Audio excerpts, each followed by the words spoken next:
చూస్తున్నాం. చేనేత కార్మికుల కుటుంబాలకు అండగా నిలిచేలా కూటమి ప్రభుత్వం ఇవాళ నేతన్న సేవలో పథకానికి శ్రీకారం చుట్టనుంది.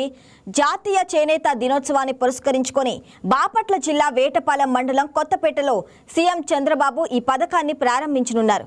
వయసు మగ్గాల సంఖ్యతో సంబంధం లేకుండా కుటుంబాన్ని ప్రతిపాదికన తీసుకొని సొంత మగ్గం ఉన్న నేతన్న కార్మికులకు ప్రభుత్వం ఏడాదికి 25,000 చొప్పున ఆర్థిక సాయం అందించనుంది.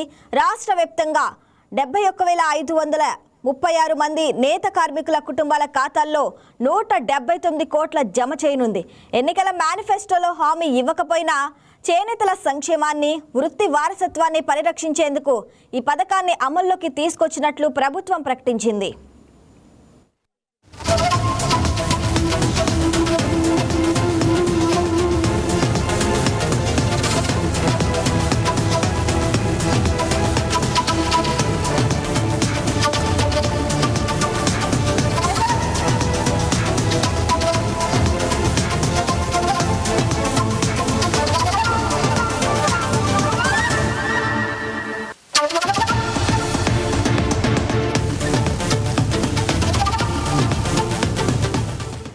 చేనేత కార్మికులపై ఆర్థిక భారాన్ని తగ్గించేందుకు ఇప్పటికే ఉచిత విద్యుత్ పథకాన్ని అమల్లోకి తెచ్చినట్లు ప్రభుత్వం తెలిపింది.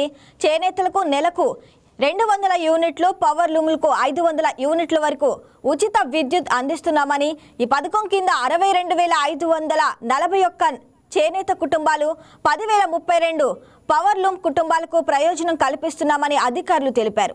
ఇందుకు ఏటా 150 కోట్లు ఖర్చు చేస్తున్నామని, ప్రాథమిక చేనేత సహకార సంఘాలకు క్వాష్ క్రెడిట్ ద్వారా 79 కోట్లు అందించామని వెల్లడించారు.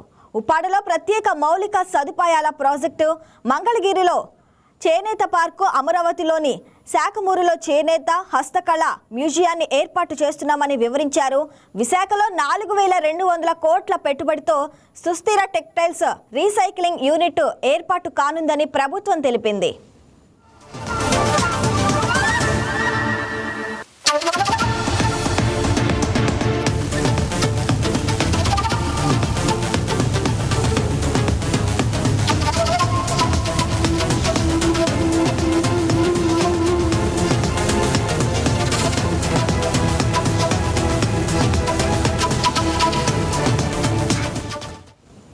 అమరావతిలోని క్యాంపు కార్యాలయం నుంచి ఇవాళ ఉదయం 10:30 చీరాల పర్యటనకు సీఎం చంద్రబాబు బయలుదేరనున్నారు.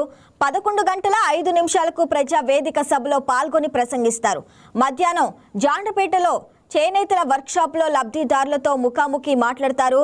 కొత్తపేటలో సాయంత్రం టీడీపీ శ్రేణులతో సమీక్ష సమావేశంలో పాల్గొంటారు. అనంతరం తిరిగి అమరావతికి బయలుదేరతారు.